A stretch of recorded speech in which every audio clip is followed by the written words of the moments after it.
Before we dive in, here's another show you can enjoy in the True Story FM family of entertainment podcasts. Meet Zinnia. You are being very polite to someone who is attempting to kill us. Her wife, Saffron. You know I'm wildly, madly in love with you. And their best friend, Goldie. Glad we didn't miss all the fun. Swords in hand, they defend their city from the worst of humanity. I am Lord Buxton Blue. Equity Electric. Herr Haig. Virgil Walcott. Vicious Suave. Follow their adventures on the Swashbuckling Ladies Debate Society audio drama podcast. Available now at truestory.fm/swashbuckling. Hey Pete, ever wonder what Steven Spielberg's favorite film is? You know, Andy, I've heard he loves classics like Lawrence of Arabia, Meet Me in St. Louis. Imagine chatting with him about why those films resonate with him so much. That's exactly what we do on our podcast, Movies We Like. We've had incredible guests like actress Dee Wallace, cinematographer Eric Messerschmidt, director Steve Miner, and former Disney animators Tom and Tony Bancroft. They share their favorite films and the impact they've had on their careers, offering fascinating insights into the craftsmanship and storytelling techniques that make these movies so special. If you're curious about the magic behind the scenes, subscribe to Movies We Like from True Story FM on your favorite podcast app. New episodes are released on the fourth Monday of each month with early access for our members. Join us on Movies We Like as we explore the movies we all like with the people who make them. And Stephen, our people will call your people. Let's make this happen, puppy. Subscribe today.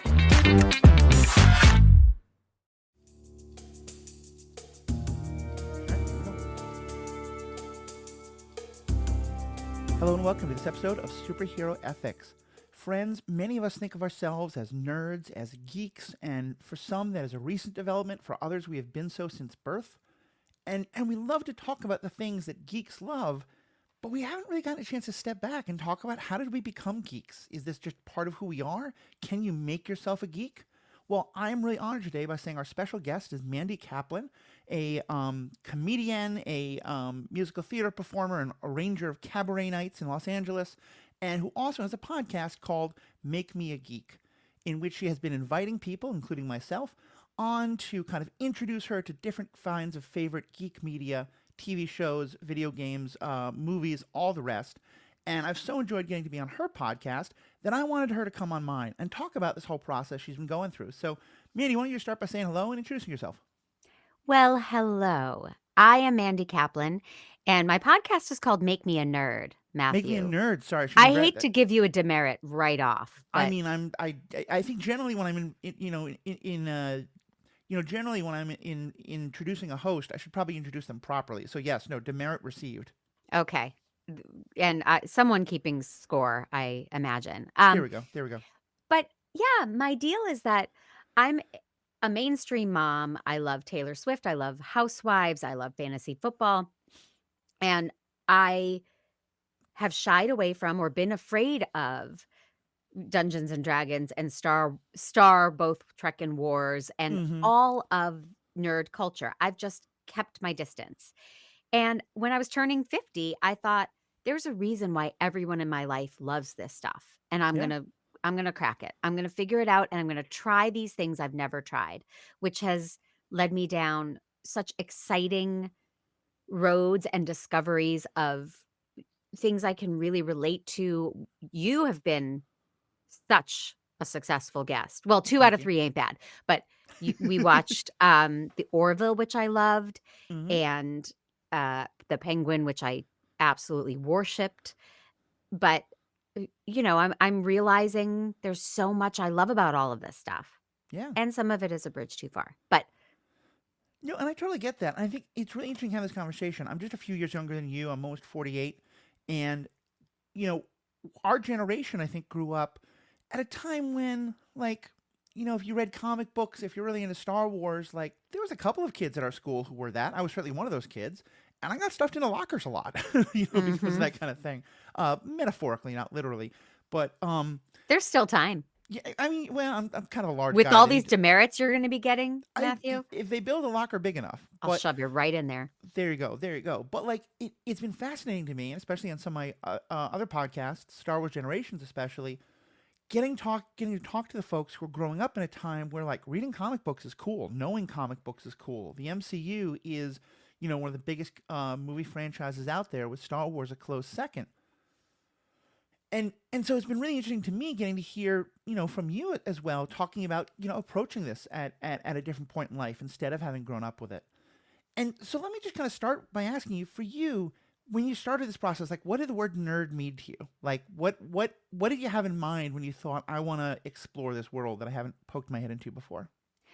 Well, I know this isn't popular amongst some nerds, but I love The Big Bang Theory, and I think Hmm. it inspired a lot of this. And that's what I think of, people who love not only playing a video game, but going to conventions for said video game and getting the comic books and wearing the t-shirts and, you know, doing cosplay. All of those things I saw as nerdy, and Big Bang Theory made me think, but they look really fun. And Yeah. they look like ways to really bond with people and make lasting friendships. And I like Hmm. people and friendships. Yeah. So I think I was inspired by that. But I know that, for example, my sister is a huge nerd and she just hates the Big Bang Theory and thinks it's very insulting to nerd culture. So I know there is that No, I get that. And I'll say I'm definitely one of those who is not a fan of the show, because I think it's often made by people who aren't geeks but who are kind of making fun of it. But I love that you're kind of like the exception there, and that, like, for you, you seem to really enjoyed getting in on the joke, because I do think there is a lot of celebration of those parts of the culture, even if often they're poking fun at it in ways that I don't love. Um, but so yeah, I and we'll get into more specifics in a bit. But now that you've kind of been on this journey for what? Has it been about a year since you started this podcast? 6 yeah, months? Okay. coming up on a year. What's been your experience with it so far? Um, Tons of fun, Mm-hmm. tons of uh in a way proud of myself for really trying things I would never have tried based Right. on the description on Netflix, sci-fi fantasy, I'm out.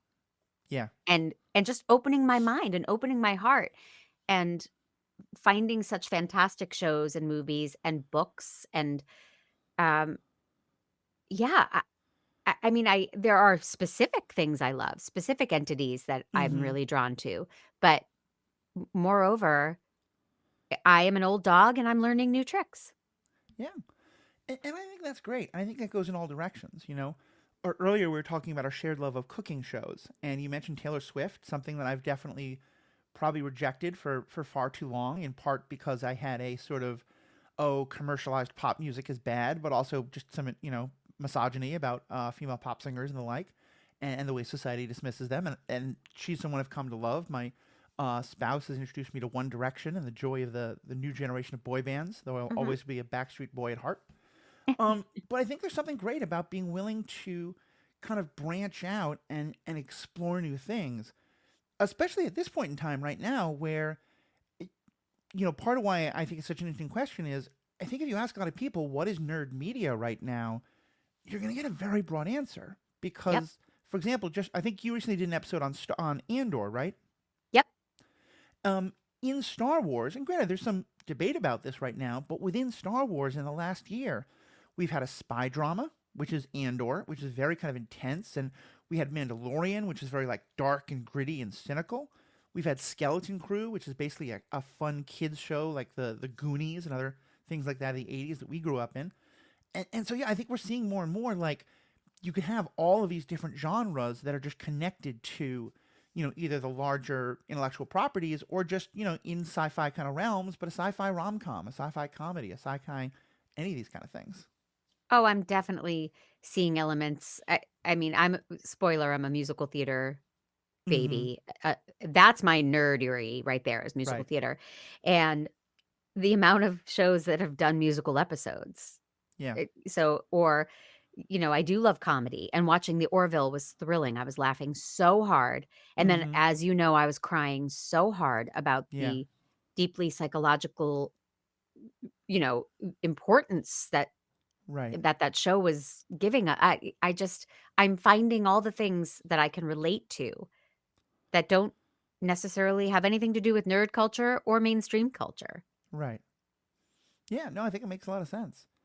And so, what are some of the things you're finding? Like, let me first ask, When you started this project, what were kind of your expectations about the kind of media you'd be experiencing?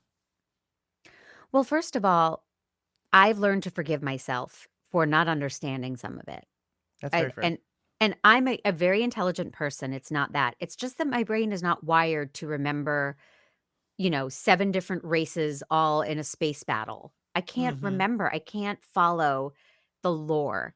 And from the very beginning, all my beautiful nerds who are my friends and colleagues that come on to try to recruit me said, "That's okay.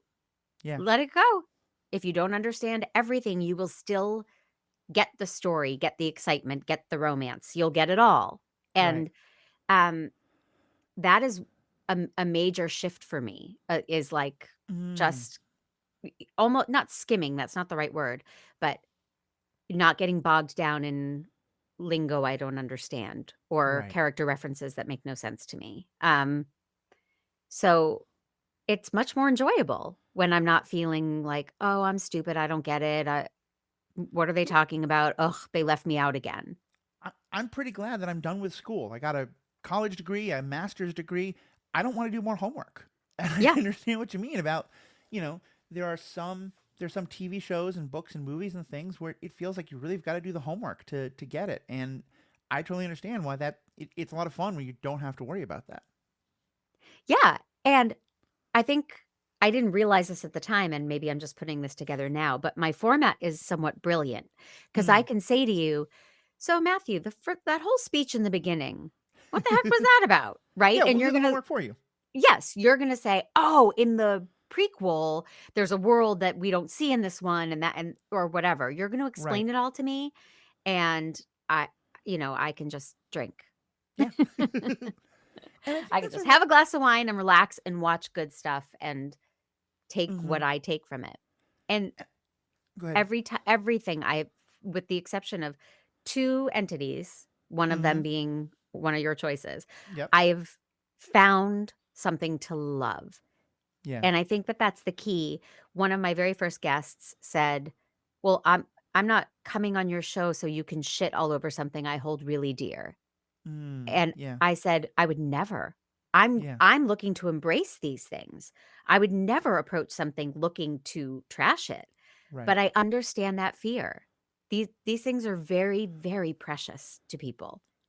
I And think it, I think that's really true, and I think that's also part of the generational thing because, a lot of us grew up having these things trashed or being trashed because of mhm, them, and that's not the case anymore. And I think most of us think that's wonderful.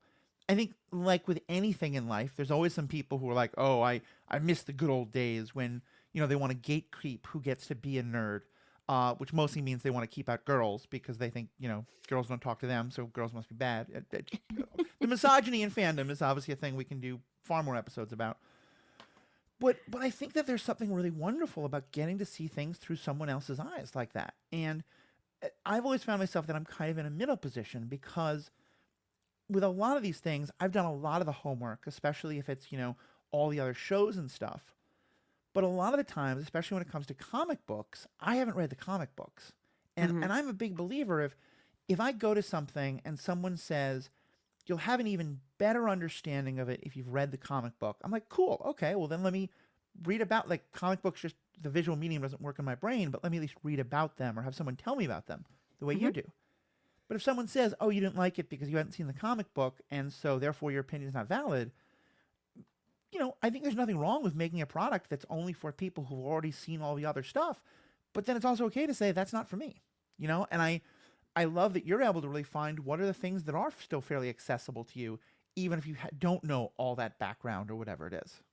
Right. Well, I have the benefit of someone who does to talk Right. me through it. But I've also found myself, if I can pull back and keep it big picture, I can Please do. just enjoy it. Right. Yeah, and I think that's often the mark of the good media is the stuff that can be where the background might add more dimension and more to it, but you're still able to find something. You're able to understand it. You're able to, or at least understand it enough to get what's happening. Well, I compare it to Sesame Street because Mm-hmm. I thought my opinion of that show is that it was a masterpiece in keeping the humor accessible for 3-year-olds and 30-year-olds. Yeah. So So there was always something for the parents to latch onto and find funny that would go over the kid's head and vice versa. And uh, with with these things, like you and I just talked about The Last of Us, Hmm. it should appeal to those who have no background as Right. well as to loyalists who obsess over it. Exactly. And the good ones do. The good ones, I don't need to have read the book or Yeah. seen the first season, you know? Right. I think that's so important. And I really, going back to the comment about people being kind of protective of these things, I- like I said, I think they can get to a problematic place. It can get to be gatekeepery, but I think the core idea of it's very important, especially with some of these properties that have had their bad periods and things like that, or have even with both within and without the fandom, people who are very negative about them. And I've really appreciated the way that you always go into, even with something like The Last of Us.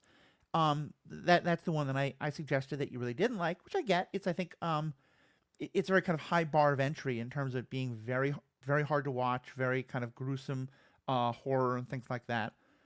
But what I really appreciated was your attitude wasn't, oh Matthew, I can't believe you asked me to watch this. It was, Matthew, this didn't work for me, but I'm really curious why it worked for you.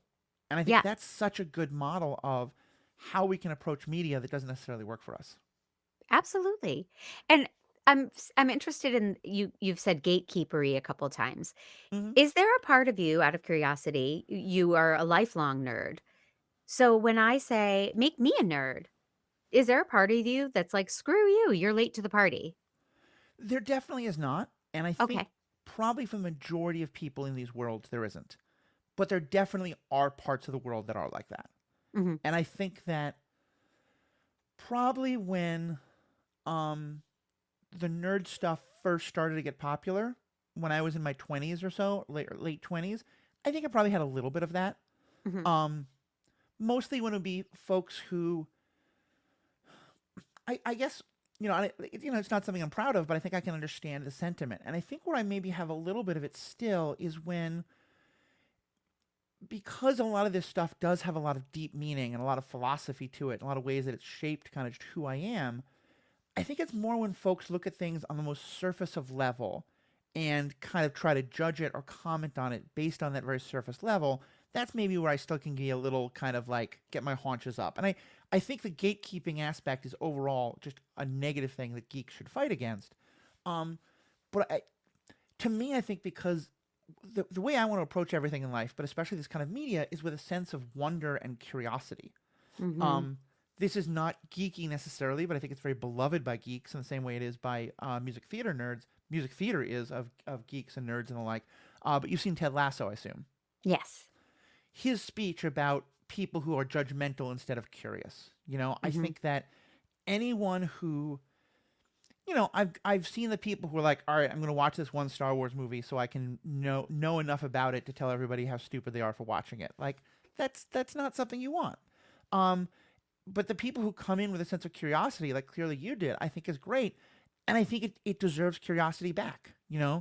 that when we do have someone who says, hey, like, one thing I think is really magical and beautiful that I'm seeing in Star Wars fandom all the time, and in geek fandom, and especially also in some of the games that I play, is people who are like, my kids are really into this, my grandkids are really into this. And I feel like that's it. If people are mostly coming to this out of that sense of curiosity, and so those of us who are in these communities, we should give that curiosity back. It shouldn't be judgmental. It shouldn't be, oh, how can you have not read this episode of this issue or whatever? It should be, hey, I'm glad you're here. I'm curious about what brought you here and how you think about it. And what do you see from not having seen all this for 40 years the way I did?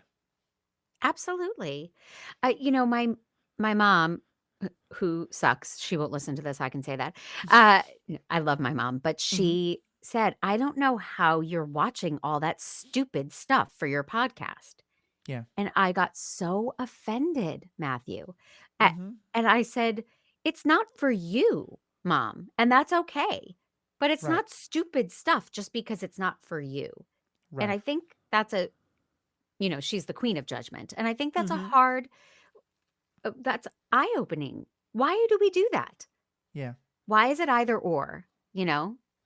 Well, it's really true. And I think, with science fiction and nerdery, I think there becomes kind of a chicken and the egg thing of, for a long time, it really was catered specifically towards single white men, often the one who weren't, the most kind of socially competent by the established, often Sure. neurodivergent, things like that.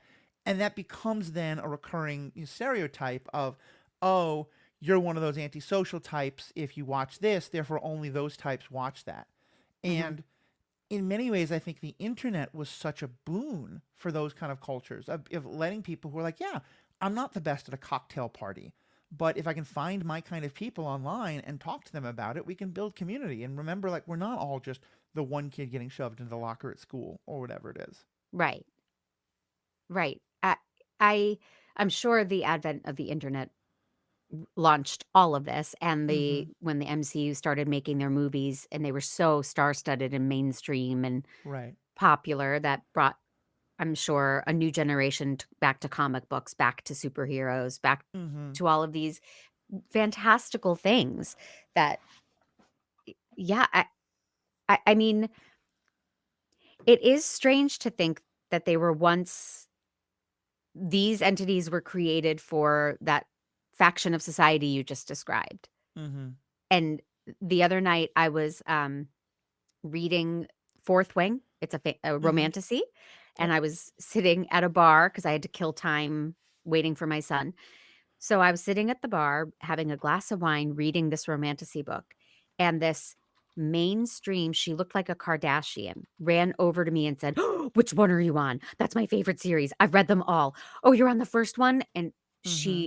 we were talking and talking, and I thought, how remarkable, you Yeah. know? I mean, when a 20-something Kardashian-looking woman runs up to me, I'm assuming she's like, "Excuse me, ma'am, do you need help?" I don't like, I'm amazed that she wanted to talk romantasy. Mm-hmm. I get that. Well, and I'm happy to say, Riki Hayashi has been able to join us. Welcome, Riki. Hello. Give you a chance to meet Mandy Kaplan, host of the Make Me a Nerd podcast. Hello, Riki. Hello. Apologies. My fault. I forgot to remind Riki that we were recording this week on this great topic. Riki, we've been talking though about sort of what it means to encounter geekery and nerdery at different stages in life and coming into these things. And I'm curious for you, you're someone who did you really kind of think of yourself as someone who grew up thinking of themselves as a nerd? Were you into, I know you've talked about liking anime as a kid, but things like science fiction and fantasy and stuff like that, was that always a part of in comic books? Was that always part of your life? Oh, absolutely. Yeah, I mean, Star Wars was one of the foundational pieces of media that I enjoyed as a kid. Um, Mm-hmm. I don't remember it myself, but my parents have told me that they took me to see Empire Strikes Back in the theater when I was barely a toddler. But Return of the Jedi was the movie that I remember seeing and being amazed. And we got it on VHS, and I actually also had like a audio cassette like version of it. Not like the Uh-huh. whole movie, but kind of like a summary. And I listened to that all the time. I watched the movie all the time, and then back to back years like Ghostbusters and Back to the Future, which are kind of like soft sci-fi slash fantasy, were movies that really compelled me. And then yes, growing up, I watched a lot of anime, comic book stuff. I don't remember when I got into. I think that was more kind of like backdoored via like Batman the Animated Series, and then I got Mm-hmm. Hmm. into the physical comic books themselves. And of course, I am Japanese, and there's the stereotype that Asians are into anime, drawing, that kind of stuff, and I did do a little bit of that as a kid, and I had friends who were into that, and we talked about things, like Robotech, Dragon Ball, etc. So yeah, like I would say that I have always been a geek as far back as I can remember.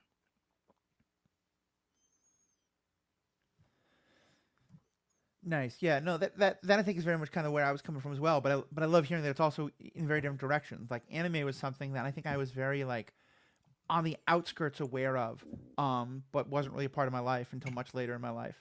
Certainly drawing, I can't draw water, so I'm always impressed by those who can get into that kind of I stuff. wasn't that good. I remember I had Mm-hmm. two friends that were really good at drawing like robots and stuff. And I would try, Yeah. but I would say I never put as much effort into it as they did. So they were just more practiced and better at it. It ended Right. up I was like better at writing than drawing. Mm-hmm. Well, and Manny, you were just telling this great story about kind of meeting a total stranger who who was really into the same kind of like romantasy book that you were reading. Mhm. And it reminds me, I think it's kind of a really wonderful statement about where we've gotten to in our culture. And, earlier I was talking about the stereotype of, from the 50s, 60s, 70s of like, sci-fi fantasy was only the realm of like neurodivergent white men. And I think that's never really been the case. There's always been lots of it around for all sorts of people, but that was very much the stereotype that got. And so that was the stuff that if anything was picked up by bigger studios, that's what was picked up. But when I was growing up, my mother would always tell me that it's important to get by in society. You need to know enough about sports to be able to talk about the game last night. And as it turns out, I'm a huge sports fan. But what she meant was like people are going to talk to you at the water cooler, at the wedding, at whatever social gathering you are about the game, whatever sport it was. And so it's good to know enough to be able to converse about that. And I think now it's funny that now I do get people being like, "Hey Matthew, what's the new big Marvel thing? Because I'm going to, my high school reunion and I want to be able to talk about this stuff. Or I'm going to my cousin's wedding and I know someone's going to ask me about the new Star Wars. What's the new Star Wars?" And like, there's a part of me that at the time and still feels like there's nothing you should know about just because you can talk about other people. But it is a sign of just how much we've changed that now those are the mainstream conversations for a lot of people. Not for everybody by any means, but for a lot of us. Probably streamers had a lot to do with that. That Mm-hmm. they could bring back beloved shows that people could watch again, or reboots of things, or Game of Thrones became such a huge water cooler thing. Right. And without streamers, I don't know that any of those things would have been made. So, Mm-hmm. Yeah, I think it's definitely true. sorry, Riki, is that like paraphernalia and toys behind you? Oh yeah. On the video feed, yeah, I have a wall it's mostly Pokemon stuff Yep. because I did stream Pokemon Go battles for a while, so Ooh. that's just kind of my default background. Mm-hmm. I think there's other like anime paraphernalia as well. It's so funny, whenever I have a guest on, they're like, "Hi," and all I see in the background are action figures and comic books and, all the fun merch that goes with being a true fan about these things, so Mm-hmm. Yeah. Well, no, definitely like post like Zoom meeting era, everyone kind of has to think about like what's in their background and it's like a bookshelf and do you want to be taken seriously? Do you have all the psychology books and history books or do you have toys? Right. Yeah. Why not have I, toys? Like I love this stuff. my camera's currently not working, but I have a bookcase behind me that I very carefully curated, and there's a top row that's all my like philosophy and religion and ethical textbooks that I go to, and then the next row is all like Dungeons and Dragons and vampire books and things like that, and just Yeah. showing off all the different sides. My problem is that I was a history major in school, so all of my serious history books are like World War II and Hitler, and I'm like, I don't want to have that on my bookshelf behind me. No, Yeah. thank you. No, I own a copy of Mein Kampf because I wanted to read it, wanted to understand that level of evil, but that's something that's going to be badly misunderstood. So I get that. I Um. I want to go back, Matthew, to what you're saying about sports because Mhm. it's interesting. To me, sports is a geeky thing. Right. Because I grew up in kind of like the sabermetrics revolution, right? The Moneyball era and statistics and like studying them and fantasy baseball, like all the fantasy sports has really like bridged that gap between jocks and nerds has been like the traditional stereotypical divide. And I like there are so many, econ graduates from Yale and stuff in baseball, like working in baseball as general managers and stuff like that now that I really like think that divide is pretty artificial these Mhm. days, in my opinion. I I think hope so. go ahead. Yeah, please, Manny, Well go ahead. well, there's in doing my podcast, it started off as if you're obsessed with sci-fi or fantasy or anime or comic books, come on my podcast and share your passion with me and get me excited about it too. But then I realized using the word nerd is broader than that. Like I am nerdy about musical theater. I am nerdy about Top Chef. So Mm. those aren't nerd entities necessarily. Musical Right. theater is a little borderline, but I'm nerdy about that. So I've done some episodes where like I did Survivor because I've never watched Survivor. Oh my gosh, I love And Survivor. right. And my guest is the editor in chief of Entertainment Weekly, whose beat is covering Survivor for the past 15 years. So he knows everything. He's obsessed and Yeah. knowledgeable and nerdy about it. Right. And so I think it's interesting to switch up what we're nerdy about, and it's not just geek culture anymore. Yeah, And specifically Survivor, like those kinds of reality TV competitions really play into game theory, Yep, which is like a more traditional nerd avenue. totally. well, I think it makes a lot of sense because I think you're right that there's something. I think a lot of what the original term, back up, I think a lot of the way people often used to use the word nerd, and maybe sometimes still do, is it's not just about what you're interested in; it's the way you're interested in it. You know, in terms of like, is it a show that you turn on Thursday night and watch and maybe talk about on Friday morning and then just go about your day? Or is it something that you collect paraphernalia about or make charts about, you know, what planet appeared when or what recipe appeared when? Like to me, the person who wants to create a chart that lists all the different planets that different Star Trek episodes go to, and the person who creates a chart of all the different times that they cook scallops on Top Chef and how It's like not Top Scallop. yeah, exactly. Love him so much. Um, um, you know it's the same kind of feeling, you know, and therefore it applies to sports. And I think there's a lot of great stuff that's been talking about how fantasy football, fantasy baseball, it's kind of like it's D&D for people who are, you know, afraid to play D&D. Not I love those things. I'm not saying you have to, if you do those you have to play D&D, but like there still is some stigma among certain parts of the population. They're like, oh, D&D, that's a nerdy thing. It's, you know, all focusing on the numbers, but then doing that all the numbers with fantasy football, that's totally okay. When they're both, I think, just as much a fun pursuit of really diving deep into something and learning all about it and then trying to use that to your favor. Yeah. And even fantasy sports, I think, did for a long time carry a bit of a stigma, even among sports fans. Mm-hmm. But nowadays, with the online sports betting, even if you're not in like an actual fantasy sports league, everyone is playing fantasy sports because you are trying to predict outcomes, and you are studying the players and the teams. Like, oh, like this player has an advantage, you know, this batter has an advantage against this pitcher, so I want to play this particular parlay. That's just fantasy sports. Mhm. Yeah. Which I Well, am nerdy about. Fantasy football. and that's great. That's great. I'd love to have a podcasters league. You know, that could be really Maybe fun. we should talk about that. It's been a long time. I'm a little bit out of it. Well, But I also I used to always get in trouble in fantasy football because I would, if there was a very good jet available, I would pick him even though maybe there was someone better. I'm But some, sorry. Can you back up? Did you say a good jet? well, no, that's my point. Is that now that there's no one good on the New York Jets anymore, I don't have that problem. Yeah. I just can't pick a Patriot ever. But Oh, Matthew, let's go. let me pull us back to our main topic. Mhm. if you want to win, you got to get over that stuff. No. I'll never draft a Yankee either.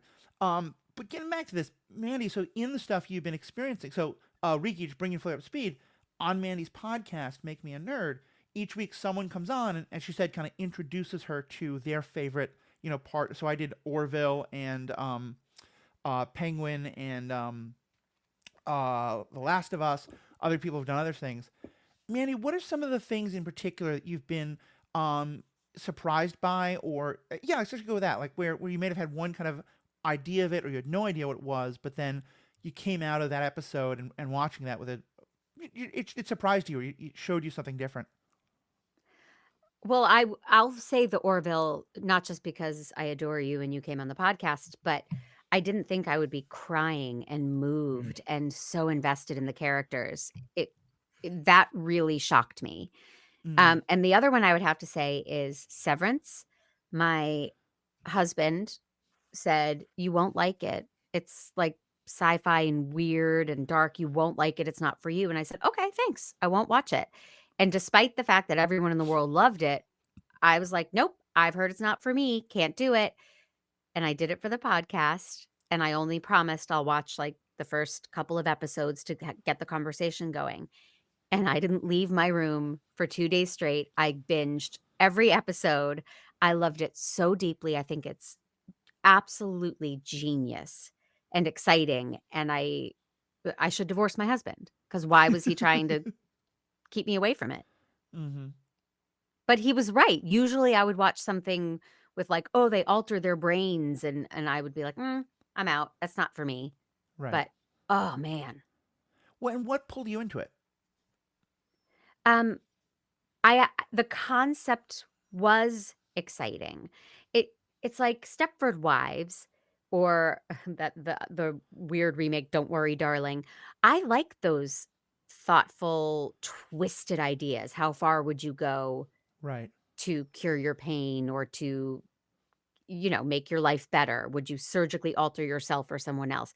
Eternal Sunshine of the Spotless Mind is one of my favorite movies, and I think Severance is very close to that. And so and the world was so beautifully constructed and the set design is so masterful. There's nothing to not like about Severance. Mm-hmm. But I normally would have just never tried it if not for this podcast.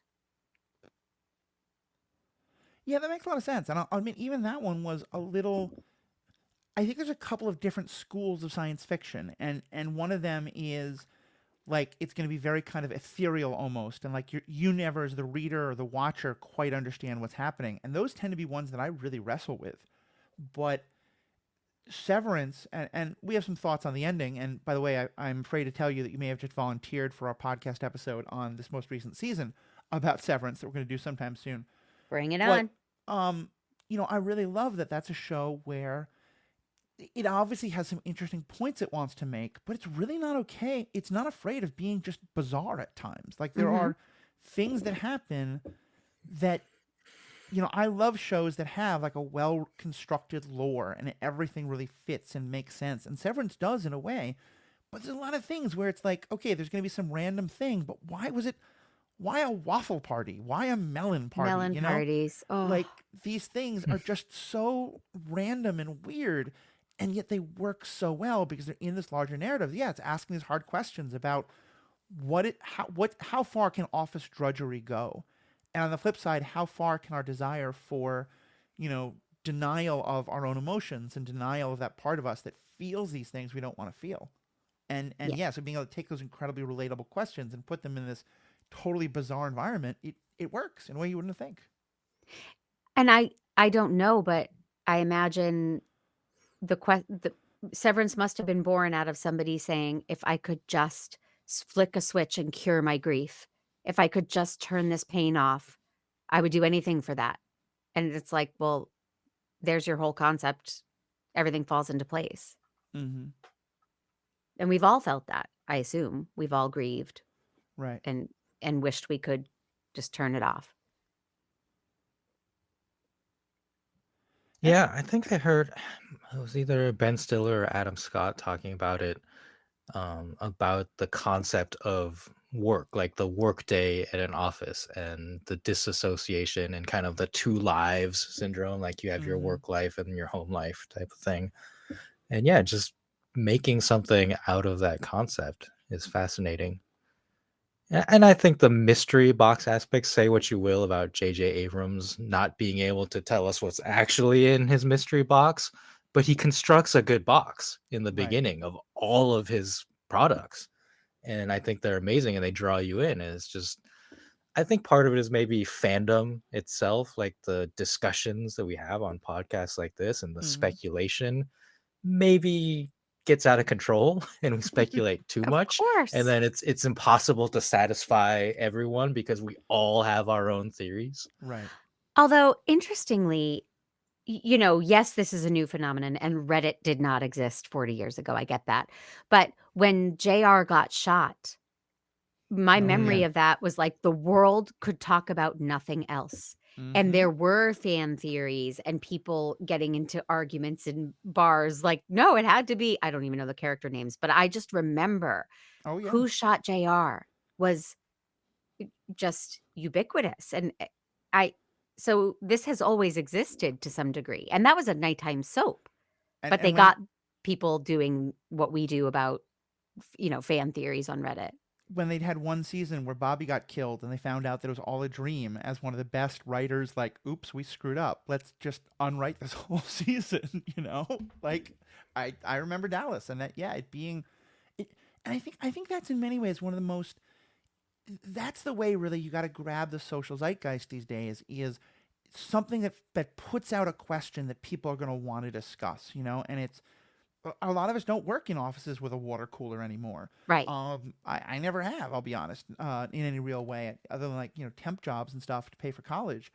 But through the internet, through, any place where people gather, those are the things that spark the attention. And I think part of why I think your project is so interesting is because it really dovetails so well with the whole project of superhero ethics. Because to me, the thing I've always found most exciting about all this media is, spaceships are cool and lightsabers are fun and like the special effects are great, but I like talking about ethical questions. And I think a lot of people are really sick of discussing politics and discussing ethics and stuff like that. But if you go up to someone and say, hey, did you watch that show about the alien race that has this weird practice? What did you think? It gets people talking, because it's kind of like a sneaky way into them realizing, what do you think of the actual thing in our own world that alien practice was happening as a metaphor for? And in Orville, we talked about that so much that it's, right. What if there was a planet all of men? It's kind of a fun thought experiment, but really it gets you thinking about, how do we think of a gender in our own world, or with any of those questions? Sure. Yeah. I mean, I have marveled at how many times politics have come up because I watched one of these TV shows or movies, and some of it is highly intentional to comment on today's society and what we're going through, and some of it I don't think is intentional. Right. And it's the human experience. It keeps repeating itself, and it keeps coming up in our fiction. Right. Riki, do you have a memory of what was kind of the first piece of media like that really kind of hit you hard and got you, like you talked about how these things really shaped you in a lot of ways, of what was the first thing that hit you in a way where beyond just like, oh, this is really fun, or I like watching this? Something that really left you thinking in some way? It was probably more books. I'm trying to think, because Star Trek The Next Generation did have a lot of good episodes that dealt with that. Mm-hmm. But I really feel like it wasn't until I started reading science fiction, especially Ender's Game and that whole series, Speaker of the Dead in particular, was just, for my like reading science fiction fandom, was very foundational in making me think about stuff and making me think about humanity and like human beings and how societies work and interact and all that kind of stuff. So that's what I would say is like more reading science fiction. I read a lot of Heinlein, like post high school graduation. So he's got some weird books, but he also had some ideas about like what society would become, which have so far not proved to be fruitful. But I think it was that idea of speculation and of thinking about what humanity could become that really drew me to a lot of his writing. And what about you, Matthew? What was the thing that made you get deep? For me, it was Star Trek, but it happened in kind of an intentional way, because from a fairly young age, my mother would sit me down and watch episodes of the original Star Trek. I was in kind of middle school, high school by the time Next Generation was coming out. But we'd sit down and watch these episodes, and then she would ask me about them, and she'd talk to me about, these people who have, some people have black on their face and white on their face, and the others have those two colors but reversed. Like, did that make you think of anything, that you know about and stuff like that? And, and it started, that's kind of a deeper question. Some of it started from very young age, but, she would sit down and watch these things with me and then talk about them with me. And I think she really kind of, so that kind of really got me started on this whole idea of geeky media is, yeah, spaceships are great and the special effects are really fun and that's fun to watch. But also it can really kind of be ways to engage in questions in new ways. And that's something that I've always really loved. Yeah, that's the thing for me. My original kind of watch of Star Trek: The Next Generation was more like starships and aliens and all that kind of stuff, the Borg. But it was because that show, when it was syndicated, was on all the time on one of the networks, right? And my friends and I would watch every day, just like a 3-hour block of it. And so it was on that repeat viewing when you already know the plot, you already know all of the spaceships and stuff, that I started to notice and started to pay attention to things. I can see that. Well, we've gone over an hour, and I don't want to keep Mandy too long, but I think, Mandy, you're definitely going to be a repeat guest. Yeah. I want to give you kind of a closing word, and then for our members, we are going to have a bonus section that we'll get to in just a second. But Mandy, before that, give people a little bit more about how they can find more of your stuff. Oh, Make Me a Nerd is available wherever you podcast. It's a production of True Story, The Family. And yeah, I'm on social media at Mandy_Kaplan_Clavens, both with K's. And I'm on Blue Sky now at Mandy Miscast. And Miscast is the name of my cabaret I do in Los Angeles every 3 months, all for laughs and all for charity. Awesome. Yeah, well, it's been great having you on. We'll definitely have you back. And let me just ask, what's one thing that you have seen on your podcast that you now have become you're now telling other people about? Oh boy, there's a lot. The Penguin I turned a lot of people on to. I guess everyone had already seen Severance. I'm trying to think of the more like obscure ones.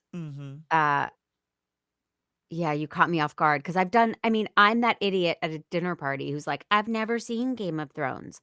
I've never seen Star Trek. Like that's me. Yeah. Or not me anymore, not the new me. But I've never seen Game of Thrones. Oh, Riki. But so I think most of what I'm doing is so loved. I'm not discovering a little indie film and spreading the word about it. Although here's one. There's a documentary from the mid-90s, Seth Gordon, called King of Kong. Do you know this movie? I don't know. It you is do, so. Riki? Yes. It is. It's like Waiting for Guffman, but it's really a documentary about these two competing Donkey Kong players and how seriously they took their endeavors to be the champion Donkey Kong player. The arcade version, the arcade cabin version. Oh, that's fascinating. And they're trying to get the high score. So, yeah. And this is all before like online, speed run high score culture too. It's weird and interesting and absolutely hilarious. I've never laughed so hard on my podcast. I couldn't speak because we were reminiscing about these very interesting guys and how seriously they take this. So, King of Kong. I love that. Okay, cool. Definitely worth checking out. Well, Mandy, thank you so much. Riki, as always, thank you for this, especially just jumping on last minute. My fault for not kind of poking you about it. For our members, of course, please stick around. We're going to have a bonus member section in just a moment. And it's going to include information about a new podcast idea that Mandy and I are going to be kicking off pretty soon. And of course, to become a member, it's just $5 a month, $55 a year. All the information about how to join is in our show notes. And as Mandy mentioned, her podcast is on truestory.fm. So is this podcast. We're both parts of that True Story family of podcasts, as is also the Marvel Movie Minute podcast, which I will be appearing on in the summer and fall, talking about Thor 2, The Dark World, trying very hard to find things in that movie to enjoy. I'm somewhat successful, but mostly try very hilariously to talk about the things I don't enjoy. But all that's on True Story family of podcasts. Check it out. It's all worthwhile. So hopefully you are going to stick around for our members, but for everybody else, thank you so much. We out.